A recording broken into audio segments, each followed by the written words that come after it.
Hi guys, Revo PT back with a little bit more discussion on bike fit. We posted something yesterday talking about low back pain on the bike.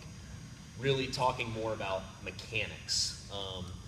There's a little bit more to the puzzle here as far as what do you look like when you're sitting on your saddle. So saddle is one of the three main contact points with you on the bike, and it's definitely the most important. So when we talk about saddle, we're really looking at how wide is your saddle as the first point of interest. Most saddles come very, very narrow. So if you buy a brand new bike, Brian got this new bike, came with this saddle that's a little narrow.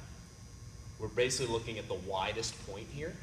What we want optimally is Brian's ischial tuberosities, or where you feel you are actually should be sitting on the saddle, to be in contact with the very top of the saddle, not riding on the edge. So here's an example of a narrower saddle.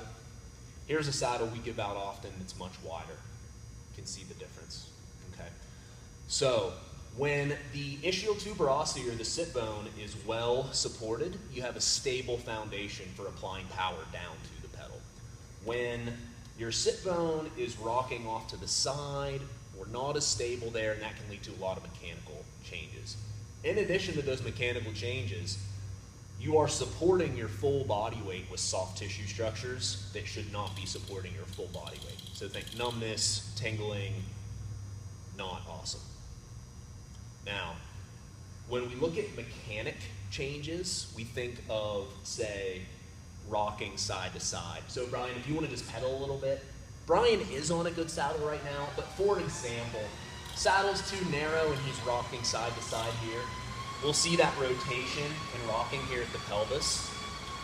When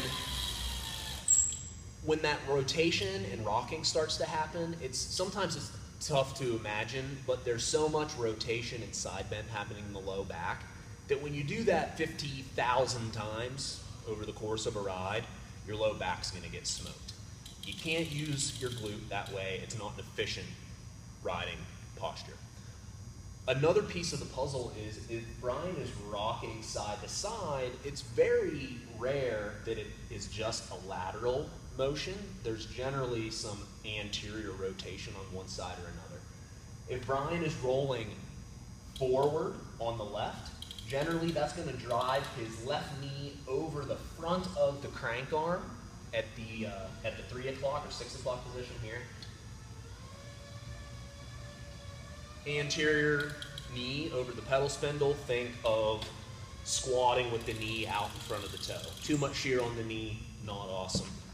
It also gives you some asymmetry on knee flexion angles. We measure knee flexion at the bottom of the pedal stroke. When we have that variance, we can put a little bit too much pressure on one knee versus the other.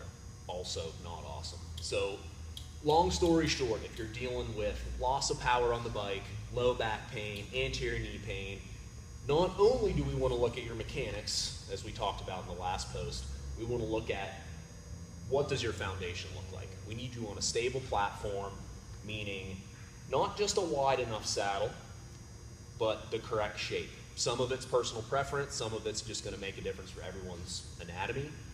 Regardless, the most important upgrade you can make for reducing pain on the bike is your saddle.